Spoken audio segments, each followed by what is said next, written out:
ತಿಳಿಗನ್ನಡ ದ್ವಿತೀಯ ಭಾಷೆ ಕನ್ನಡ ಭಾಗ 2 10ನೆಯ ತರಗತಿ. ನನ್ನ ಗೋಪಾಲ ನಾಟಕ ಕುವೆಂಪು. ಅಭ್ಯಾಸ 2025-26 ಕವಿ ಪರಿಚಯ.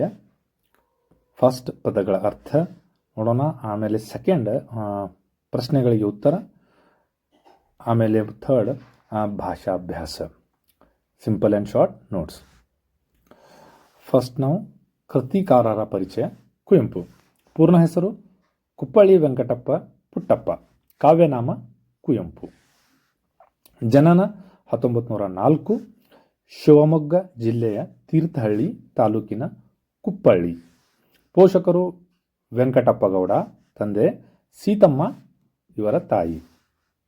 ಪ್ರಸಿದ್ಧಿ: ಕನ್ನಡದ ವುಡ್ಸ್ವರ್ತ್ ಹಾಗೂ ರಾಷ್ಟ್ರಕವಿ ಎಂದು ಪ್ರಸಿದ್ಧಿ ಪಡೆದಿದ್ದಾರೆ. ಪ್ರಮುಖ ಕೃತಿಗಳು: ಮಹಾಕಾವ್ಯ ಶ್ರೀರಾಮಾಯಣ ದರ್ಶನಂ. ಕಾದಂಬರಿಗಳು: ಕೊನ್ನೂರು ಹೆಗ್ಗಡತಿ, ಮಲೆಗಳಲ್ಲಿ ಮದುಮಗಳು. ಕವನ ಸಂಕಲನ: ನವಿಲು, ಪಕ್ಷಿಕಾಶಿ, ಚಂದ್ರಮಂಚಕ್ಕೆ ಬಾಚಕೋರಿ. ನಾಟಕಗಳು: ಬೆರಳಿಗೆ ಕೊರಳ್, ಶೂದ್ರ ತಪಸ್ವಿ, ಜಲಗಾರ.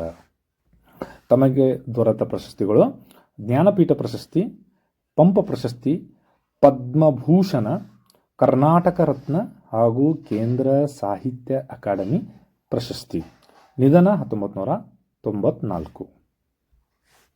ಅಭ್ಯಾಸದಲ್ಲಿ ಫಸ್ಟ್ ನಾವೇನೋ ಪದಗಳ ಅರ್ಥವನ್ನು ನೋಡ್ಕೊಳ್ಳೋಣ. ಇಂಪು, ಮಧುರ. ಕರಡಿಗೆ ಭರಣಿ ಅಥವಾ ಪೆಟ್ಟಿಗೆ, ಚರಕ, ರಾಟೆ ನೂಲು ತೆಗೆಯುವ ಸಾಧನ. ತೊಳಗು, ಪ್ರಕಾಶಿಸು. ಬವಣೆ, ಕಷ್ಟ, ತೊಂದರೆ.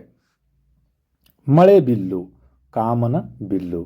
ಯೋಗಿ, ಯೋಗದಲ್ಲಿ ತೊಡಗಿದ ಯತಿ. ಮಿರುಗು, ಪ್ರಕಾಶಿಸು. ಓಲೆ, ತಾಳೆ ಮರದ ಗರಿ ಅಥವಾ ಹಾಳೆ ಕಾಗದ. ಕಾದರೆ, ಹಾದಿ ನೋಡುವ, ನಿರೀಕ್ಷಿಸುವ. ತಿಲಕ, ಹಣೆಯ ಬೊಟ್ಟ. ನೂತು, ನೂಲು ತೆಗೆದು. ಪಡಿಸು, ಮಲಗು, ನಿದ್ರಿಸು, ಪವಡಿಸು. ಬಳಲು, ಆಯಾಸ, ಶ್ರಮಪಡು. ಬೈಗು, ಸಂಜೆ. ಸಿಲುಕೆ, ಸಿಗಲಾರನು. ಈಗ ಪ್ರಶ್ನೆ, ಮುಖ್ಯ ಪ್ರಶ್ನೆ ಸಂಖ್ಯೆ 2. ಅದರಲ್ಲಿ ಕೆಳಗಿನ ಪ್ರಶ್ನೆಗಳಿಗೆ ಒಂದು ವಾಕ್ಯದಲ್ಲಿ ಉತ್ತರಿಸಿರಿ. ಫಸ್ಟ್, ಗೋಪಾಲನ ಬೆಳಗಿನ ಮುಖ್ಯ ಕೆಲಸ ಯಾವುದಾಗಿತ್ತು? ನಿಮ್ದು ಯಾವುದೈತಿ? ಪೂಜೆಗೆ ಬೇಕಾದ ಹೂಗಳನ್ನು ಬನದಿಂದ ತರುವುದು ಗೋಪಾಲನ ಬೆಳಗಿನ ಮುಖ್ಯ ಕೆಲಸವಾಗಿತ್ತು. ಸ್ನಾನ ಮಾಡಿ ಹೋಗ್ತಿದ್ದ. ಎರಡನೇದ್ದು, ಗೋಪಾಲನಿಗೆ ಬಣ್ಣ ಬಣ್ಣದ ಹೂಗಳು ಹೇಗೆ ಕಾಣಿಸುತ್ತಿದ್ದವು? ಉತ್ತರ: ಗೋಪಾಲನಿಗೆ ಬಣ್ಣ ಬಣ್ಣದ ಹೂಗಳು ಸಾವಿರಾರು ಮಳೆ ಬಿಲ್ಲುಗಳು ಎಂದರೆ ಕಾಮನ ಬಿಲ್ಲುಗಳು ಸೇರಿ ಕುಣಿದಂತೆ ಕಾಣಿಸುತ್ತಿದ್ದವು. ನೆಕ್ಸ್ಟ್ 3, ಗೋಪಾಲನ ಗೆಳೆಯರ ಹೆಸರೇನು? ರಾಮು, ಕಿಟ್ಟಿ, ನಾನಿ, ಮಾಧು ಇವರೆಲ್ಲರೂ ಗೋಪಾಲನ ಗೆಳೆಯರು. ನೆಕ್ಸ್ಟ್ ಕ್ವಶನ್ ನಂಬರ್ 4, ಗೋಪಾಲನು ಶಾಲೆಯಿಂದ ಮನೆಗೆ ಮರಳುವಾಗ ಏಕೆ ಭಯ ಪಡುತ್ತಿದ್ದನು? ಸಂಜೆ ಶಾಲೆಯಿಂದ ಮನೆಗೆ ಮರಳುವಾಗ ಕಾಡು ದಾರಿಯಲ್ಲಿ ಕತ್ತಲೆಯಲ್ಲಿ ಒಬ್ಬನೇ ಬರಬೇಕಾದದರಿಂದ ಗೋಪಾಲನು ಭಯಪಡುತ್ತಿದ್ದನು. ನೆಕ್ಸ್ಟ್ 5, ಗೋಪಾಲನು ಹೊಸ ಪಂಚೆಯನ್ನು ಬಯಸಿದ್ದೇಕೆ? ಗೋಪಾಲನ ಗೆಳೆಯರು ಅವನ ಪಂಚೆಯನ್ನು ನೋಡಿ ಹಾಸ್ಯ ಮಾಡುತ್ತಿದ್ದರಿಂದ ಅವನು ಹೊಸ ಪಂಚೆಯನ್ನು ಬಯಸಿದನು. ಇವು LBAನಲ್ಲಿ ಕೊಟ್ಟಿರುವ ಅಡಿಷನಲ್ ಕ್ವಶನ್ ಆನ್ಸರ್ಸ್, ಹೆಚ್ಚುವರಿ ಪ್ರಶ್ನೆ ಉತ್ತರಗಳನ್ನು ಪಾಸ್ ಮಾಡಿಕೊಂಡು ನೀವು ಇದನ್ನು ಬರ್ಕೊಳ್ಳಿ. ಇದು ಸೆಕೆಂಡ್ ಸ್ಲೈಡ್ನಲ್ಲಿ ಟೋಟಲ್ 11 ಪ್ರಶ್ನೆಗಳಿವೆ. 9ರಿಂದ 11 ಪ್ರಶ್ನೆ ಮತ್ತು ಉತ್ತರಗಳು. ನೆಕ್ಸ್ಟ್, ಈಗ ಅದರಲ್ಲಿ ಕೆಳಗಿನ ಪ್ರಶ್ನೆಗಳಿಗೆ 3-4 ವಾಕ್ಯಗಳಲ್ಲಿ ಉತ್ತರಿಸಿರಿ. ಫಸ್ಟ್ ನೋಡೋಣ. ಮಲಗಿದ್ದ ಗೋಪಾಲನನ್ನು ತಾಯಿಯು ಯಾವ ಮಾತುಗಳಿಂದ ಏಳಿಸಿದಳು? ನಮ್ಮ ಮನ್ಯಾಗ ಹೆಂಗೆ ಎಬ್ಬಿಸ್ತಾರೋ ನಮ್ಗೆ ಗೊತ್ತೈತಿ. ಉತ್ತರ: ಗೋಪಾಲ, ಬೆಳಗಾಯಿತು, ಮೇಲೇಳು, ಸೂರ್ಯನು ಉದಯಿಸಿ ಮೇಲೆ ಬಂದಿದ್ದಾನೆ. ಹಕ್ಕಿಗಳು ಹಾಡುತ್ತಾ ನಿನ್ನನ್ನು ಕರೆಯುತ್ತಿವೆ. ಹೂಗಳು ಅರಳಿ ನಿನಗಾಗಿ ಕಾದಿವೆ. ಶಾಲೆಗೆ ಹೊತ್ತಾಗುತ್ತಿದೆ, ಏಳು ಎಂದು ತಾಯಿಯು ಗೋಪಾಲನನ್ನು ಎಚ್ಚರಿಸಿದಳು. Next question number 2. ಗೋಪಾಲನು ಹೂಬನದ ಸೊಗಸನ್ನು ಯಾವ ರೀತಿ ವರ್ಣಿಸಿದನು? ಉತ್ತರ ನೋಡೋಣ. ಬನದಲ್ಲಿ ಫಾರೆಸ್ಟ್ ಎಷ್ಟೆಲ್ಲ ಸೊಗಸು, ಆನಂದ. ಮಲ್ಲಿಗೆ, ಕೇದಿಗೆ, ಸಂಪಿಗೆ, ಪರ್ವತ, ಬಾಳೆ, ಗೋರಂಟಿಯ ಹೂಗಳು ಅರಳಿವೆ. ಸಾವಿರಾರು ಮಳೆ ಬಿಲ್ಲುಗಳು ಸೇರಿ ಕುಣಿದಂತೆ ತೋರುತ್ತಿತ್ತು. ಹಕ್ಕಿಗಳ ಮಧುರಗಾನ, ತಂಗಾಳಿ, ಹೊಂಬಿಸಿಲು, ಹಸಿರು ಹುಲ್ಲಿನ ಮೇಲೆ ಹಿಮಮಣಿಗಳ ಮಿರುಗುವಿಕೆ. ನೀನು ಅಲ್ಲಿದ್ದರೆ ಮನೆಗಿಂತಲೂ ಬನವೇ ಸೊಗಸೆನಿಸುತ್ತಿದೆ ಎಂದು ಗೋಪಾಲನು ಹೂಬನದ ಸೊಗಸನ್ನು ವರ್ಣಿಸುತ್ತಾನೆ. Next question number 3. ಗೋಪಾಲನ ತಾಯಿ ಬಡತನದಿಂದ ಹೇಗೆ ಜೀವನ ನಡೆಸುತ್ತಿದ್ದಳು? ಉತ್ತರನು. ಗೋಪಾಲನ ತಾಯಿ ದಿನವೂ ಚರಕದಲ್ಲಿ ನೂಲುತ್ತಿದ್ದಳು. ಆ ನೂಲನ್ನು ಮಾರಿ ಬಂದ ಹಣದಲ್ಲಿ ಜೀವನ ನಡೆಸುತ್ತಿದ್ದಳು. Next question number 4. ಬನದ ಗೋಪಾಲನ ವೇಷಭೂಷಣಗಳು ಹೇಗಿದ್ದವು? ಬನದ ಗೋಪಾಲನ ತಲೆಯ ಮೇಲೆ ಸಣ್ಣದೊಂದು ಕಿರೀಟವಿತ್ತು. ಆ ಕಿರೀಟದಲ್ಲಿ ಸುಂದರವಾದ ನವಿಲುಗರಿ ಶೋಭಿಸುತ್ತಿತ್ತು. ಕೈಯಲ್ಲಿ ಒಂದು ಕೊಳಲನ್ನು ಹಿಡಿದುಕೊಂಡಿದ್ದನು. ನೆಕ್ಸ್ಟ್ ಈಗ ಈ ಕೆಳಗಿನ ಪ್ರಶ್ನೆಗಳಿಗೆ 8-10 ವಾಕ್ಯಗಳಲ್ಲಿ ಉತ್ತರಿಸಿರಿ. ಫಸ್ಟ್ ನೋಡೋಣ. ಗೋಪಾಲನು ತನ್ನ ತಾಯಿಯೊಂದಿಗೆ ನಡೆಸಿದ ಸಂಭಾಷಣೆಯ ಸಾರವೇನು? ಉತ್ತರ. ಗೋಪಾಲನ ತಾಯಿಯು ತನ್ನ ಮಗನನ್ನು ಬೆಳಗಾಯಿತು, ಮೇಲೇಳು. ಸೂರ್ಯನು ತೆಂಗಿನ ಮರದ ತುದಿಯಲ್ಲಿ ತೊಳಗುತ್ತಿದ್ದಾನೆ. ಬನದಿಂದ ಪೂಜೆಗೆ ಹೂಗಳು ತರಬೇಕು. ಶಾಲೆಗೆ ಹೊತ್ತಾದರೆ ಗುರುಗಳು ಏನೆಂದಾರು, ಮೇಲೇಳು ಎಂದಾಗ ಅತ್ತ ಕಡೆಯಿಂದ ಗೋಪಾಲನು ಹೂವಿನ ಬುಟ್ಟಿಯನ್ನು ಹಿಡಿದು ಬಂದ. ಕರೆದೇನಮ್ಮ ಎಂದನು. ಆಗ ತಾಯಿಯು, ಹೌದು ಮಗು, ಮಲಗಿದ್ದೆ ಎಂದು ಕರೆದೆ. ಎಲ್ಲಿಗೆ ಹೋಗಿದ್ದೆ ಎಂದು ಕೇಳುತ್ತಾಳೆ. ಆಗ ಗೋಪಾಲನು, ನೋಡಿಲ್ಲಿ, ಬೆಳಗ್ಗೆನೆ ಎದ್ದು ಸ್ನಾನ ಮಾಡಿ ನಿನಗೆ ಗೋಪಾಲನ ಪೂಜೆಗೆ ಬೇಕಾದ ಹೂಗಳನ್ನು ತರಲು ಬನಕ್ಕೆ ಹೋಗಿದ್ದೆ ಎಂದನು. ಅಮ್ಮ ಬನದಲ್ಲಿ ಬಣ್ಣ ಬಣ್ಣದ ಹೂಗಳು, ನೂರಾರು ಹಕ್ಕಿಗಳು, ಇಂಪಾದ ಗಾನ, ಸೂರ್ಯನ ಹೊಂಬೆಳಕು, ಹುಲ್ಲಿನ ಮೇಲೆ ಹಿಮಮಣಿಗಳು, ಮನೆಗಿಂತ ಬನವೇ ಸೊಗಸು ಎಂದು ಹೇಳುತ್ತಾನೆ. ಆಗ ತಾಯಿಯು ಹೂಗಳನ್ನು ಅಲ್ಲಿಟ್ಟು ಗಂಜೆನುಂಡು ಶಾಲೆಗೆ ಹೋಗು, ಹೊತ್ತಾಗುತ್ತದೆ ಎಂದಾಗ ಗೋಪಾಲನು, ರಾಮು, ಕಿಟ್ಟಿ, ನಾನಿ, ಮಾಧು ಇವರೆಲ್ಲ ಆಳುಗಳ ಜೊತೆಯಲ್ಲಿ ಬರ್ತಾರೆ, ನನಗೆ ಮಾತ್ರ ಯಾರೂ ಇಲ್ಲ ಎಂದು ತಾಯಿಯು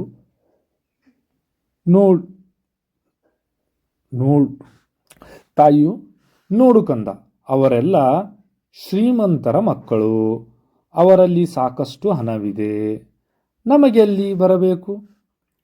ನೀನೇ ಬಲ್ಲೆ, ಹೊಟ್ಟೆಗೆ ಹಿಟ್ಟು ಸಿಗುವುದೇ ಕಷ್ಟ. ನೂಲು ಮಾರಿ ಬಂದ 3 ಕಾಸಿನಲ್ಲಿ ನಮ್ಮ ಸಂಸಾರ ಸಾಗಬೇಕು. ಆ ಗೋಪಾಲ ಕೊಡಬೇಕು, ನಾವು ಉಣ್ಣಬೇಕು ಎಂದು ತನ್ನ ಮಗನನ್ನು ಸಂತೈಸಿ ಹೊಸ ಪಂಚೆಯನ್ನು ಕೊಟ್ಟು ಶಾಲೆಗೆ ಕಳಿಸುತ್ತಾಳೆ.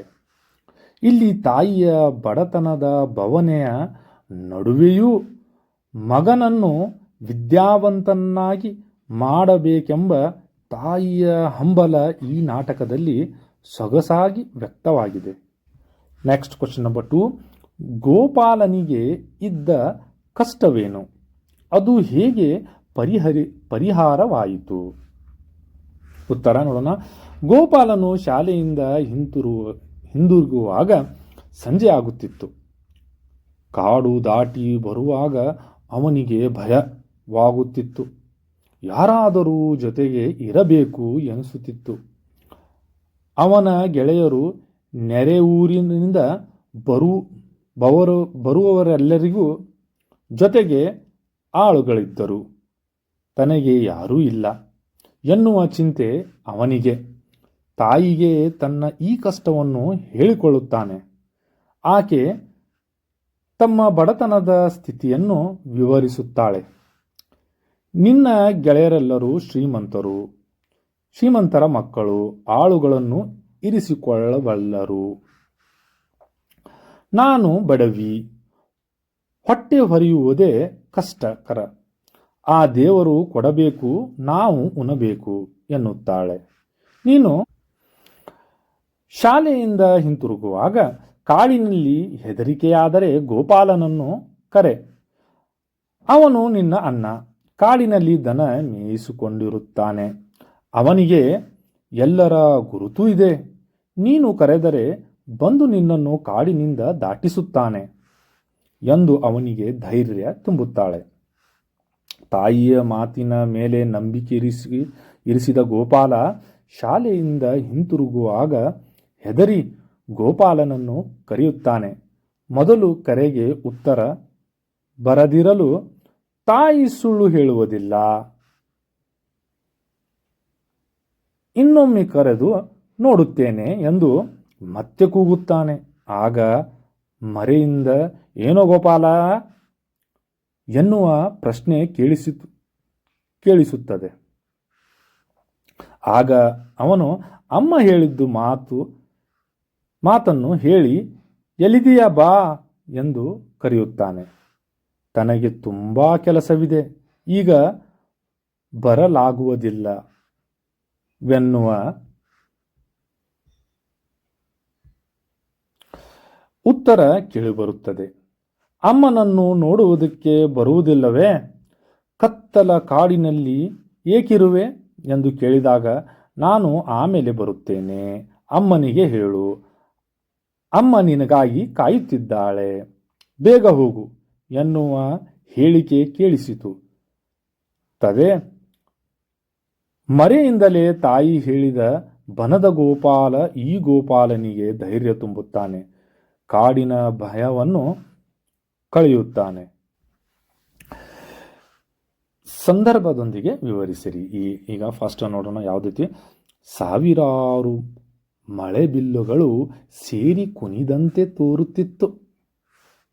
ಕುವೆಂಪುರ ಬರೆದ ನನ್ನ ಗೋಪಾಲ ನಾಟಕದಿಂದ ಆಯ್ದ ನನ್ನ ಗೋಪಾಲ ಎಂಬ ಗದ್ಯ ಪಾಠದಿಂದ ಈ ಮೇಲಿನ ವಾಕ್ಯವನ್ನು ಆರಿಸಿಕೊಳ್ಳಲಾಗಿದೆ. ಈ ಮಾತನ್ನು ಗೋಪಾಲನು ತನ್ನ ತಾಯಿಗೆ ಹೇಳುತ್ತಾನೆ. ದೇವರ ಪೂಜೆಗೆ ಹೂಗಳನ್ನು ತರಲು ಹೋದ ಗೋಪಾಲನು ಆ ಬನದ ಸೊಗಸನ್ನು ತನ್ನ ತಾಯಿಯ ಬಳಿ ವರ್ಣಿಸುತ್ತಾ, ಅಲ್ಲಿರುವ ಮಲ್ಲಿಗೆ, ಕೇದಿಗೆ, ಸಂಪಿಗೆ, ಪರ್ವತ ಬಾಳೆ, ಗೋರಂಟಿ ಹೂಗಳು ಸೊಗಸು ಸಾವಿರಾರು ಮಳೆಬಿಲ್ಲುಗಳು ಒಟ್ಟಿಗೆ ಸೇರಿ ಕುಣಿದಂತೆ ಕಾಣಿಸುತ್ತಿತ್ತು ಎಂದು ಅಲ್ಲಿನ ಸೌಂದರ್ಯವನ್ನು ವರ್ಣಿಸುವಾಗ ಈ ಮಾತು ಬಂದಿದೆ. ಈ ಸಾಲಿನಲ್ಲಿ ಬನದ ಪ್ರಕೃತಿ ವರ್ಣನೆ ಮನೋಜ್ಞಾನವಾಗಿ ಮೂಡಿ ಬಂದಿರುವುದನ್ನು ಕಾಣಬಹುದು. ನೆಕ್ಸ್ಟ್ ನೋಡೋಣ ಎರಡನೇದು. ಆ ಗೋಪಾಲ ಕೊಡಬೇಕು, ನಾವು ಉಣಬೇಕು. ಸೇಮ್ ಬರಿಬೇಕು ಇದನ್ನು, ಮೇಲಿಂದ ಎಲ್ಲ ಸಂದರ್ಭಕ್ಕೆ ಸೇಮ್. ಈಗ ಡೈರೆಕ್ಟ್ ಆನ್ಸರ್ ನೋಡೋಣ. ಗೋಪಾಲ ತಾನು ಶಾಲೆಯಿಂದ ಬರುವಾಗ ಕತ್ತಲಾಗುತ್ತದೆ. ಕಾಡಿನಲ್ಲಿ ಒಬ್ಬನೇ ಬರಲು ಭಯವಾಗುತ್ತದೆ. ಜೊತೆಗೆ ಯಾರಾದರೂ ಬೇಕು. ಉಳಿದವರೆಲ್ಲರಿಗೆ ಜೊತೆಗೆ ಆಳುಗಳಿದ್ದಾರೆ ಎಂದು ತಾಯಿಗೆ ಹೇಳುತ್ತಾನೆ.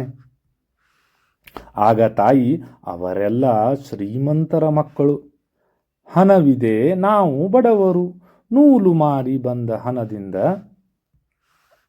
ಜೀವಿಸಬೇಕು ಎಂದು ತನ್ನ ಬಡತನದ ಸ್ಥಿತಿಯನ್ನು ತಿಳಿಸುತ್ತಾ ಆ ದೇವರು ಕೊಡಬೇಕು, ನಾವು ಉಣಬೇಕು ಎನ್ನುತ್ತಾಳೆ. ಆ ತಾಯಿಯ ದೈವ ಭಕ್ತಿ ನಂಬಿಕೆಗಳ ಇಲ್ಲಿ ವ್ಯಕ್ತವಾಗಿವೆ. ನೆಕ್ಸ್ಟ್ ಮೂರನೇದು ನೋಡೋಣ. ಆ ಮಗುವಿಗೆ ಬಡತನದ ಭವನೆ ಏಕೆ? ಸೇಮ್ ಮೇಲಿಂದು. ಈಗ ಗೋಪಾಲನ ತಾಯಿ ತನ್ನಲ್ಲಿಯೇ ಹೀಗೆ ಯೋಚಿಸುತ್ತಾಳೆ.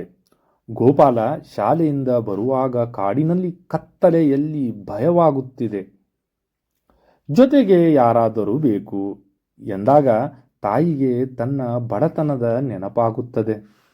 ಮಗನ ಈ ಬಯಕೆಯನ್ನು ಪೂರೈಸಲಾಗದಿರುವ ಸ್ಥಿತಿಗೆ ನೊಂದಿಕೊಳ್ಳುತ್ತಾಳೆ. ಈ ಎಳೆಯ ಮಗುವಿಗೆ ಬಡತನದ ತೊಂದರೆಗಳು ಏಕೆ ಬೇಕು ಎಂದು ಕೊರಗುತ್ತಾಳೆ. ಆ ತಾಯಿಗೆ ಮಗನ ಮೇಲಿರುವ ಪ್ರೀತಿ ಹಾಗೂ ಅವಳ ಬಡತನದ ಪಾಡುಗಳನ್ನು ಅವಳ ಈ ಮಾತುಗಳು ಸೂಚಿಸುತ್ತವೆ. Next question number 4. ಅಮ್ಮನ ಮಾತು ಸುಳ್ಳಾಗಲಾರದು. ಸೇಮ್ ಕುವೆಂಪು ಅವರು. ಈ ಮಾತು ಗೋಪಾಲನು ತನ್ನಲ್ಲಿಯೇ ಹೀಗೆಂದುಕೊಳ್ಳುತ್ತಾನೆ. ಶಾಲೆಯಿಂದ ಕತ್ತಲೆಯಲ್ಲಿ ಕಾಡಿನಲ್ಲಿ ಬರುವಾಗ ಭಯವಾದರೆ ನಿನ್ನನ್ನ ಗೋಪಾಲನನ್ನು ಕರೆ, ಅವನು ಬಂದು ನಿನ್ನನ್ನು ಕಾಡು ದಾಟಿಸುತ್ತಾನೆ ಎಂದು ಗೋಪಾಲನಿಗೆ ತಾಯಿ ಹೇಳುತ್ತಾಳೆ. ಅದರಂತೆಯೇ ಗೋಪಾಲನು ಶಾಲೆಯಿಂದ ಹಿಂದಿರುಗುವಾಗ ಗೋಪಾಲನನ್ನು ಕರೆಯುತ್ತಾನೆ. ಯಾವ ಉತ್ತರವೂ ಸಿಗುವುದಿಲ್ಲ. ಆಗ ಅವನಿಗೆ ಸಂದೇಹ ಕಾಡುತ್ತದೆ. ತಕ್ಷಣವೇ ಅಮ್ಮನ ಮಾತು ಸುಳ್ಳಾಗಲಾರದು ಎಂದು ನಂಬಿಕೆ ಮೂಡುತ್ತದೆ. ತಾಯಿಯು ಎಂದೂ ಸುಳ್ಳು ಹೇಳುವುದಿಲ್ಲ ಎನ್ನುವ ಪೂರ್ಣ ನಂಬಿಕೆ ಗೋಪಾಲನಲ್ಲಿರುವುದನ್ನು ನಾವಿಲ್ಲಿ ಕಾಣುತ್ತೇವೆ. ಮುಗ್ಧ ಮಕ್ಕಳಿಗೆ ತಾಯಿಯ ಮಾತಿನಲ್ಲಿ ಸಿಗುವ ಭರವಸೆ, ಕಾಳಜಿ, ವಾತ್ಸಲ್ಯ ಗೋಪಾಲನ ಈ ಮಾತಿನಲ್ಲಿ ವ್ಯಕ್ತವಾಗಿದೆ. ಭಾಷಾಭ್ಯಾಸ. ಈ ಕೆಳಗಿನ ಪದಗಳಿಗೆ ತತ್ಸಮ ತದ್ಭವ ರೂಪ ಬರೆಯಿರಿ. ನಾವು ಡೈರೆಕ್ಟ್ ಉತ್ತರ ನೋಡೋಣ. ಸಿರಿ ಇದೆ, ಶ್ರೀ. ಬನ ವನ. ಮಲ್ಲಿಗೆ ಮಲ್ಲಿಕಾ. ಸಂಪಿಗೆ ಚಂಪಿಕಾ. ಹಕ್ಕಿ ಪಕ್ಷಿ. ಸಂಜೆ ಸಂಧ್ಯಾ. ಜನುಮ ಜನ್ಮ. ಯೋಗಿ ಜೋಗಿ. ಭಕ್ತಿ ಭಕುತಿ. ಪಿತ್ತರ ವಿಸ್ತಾರ.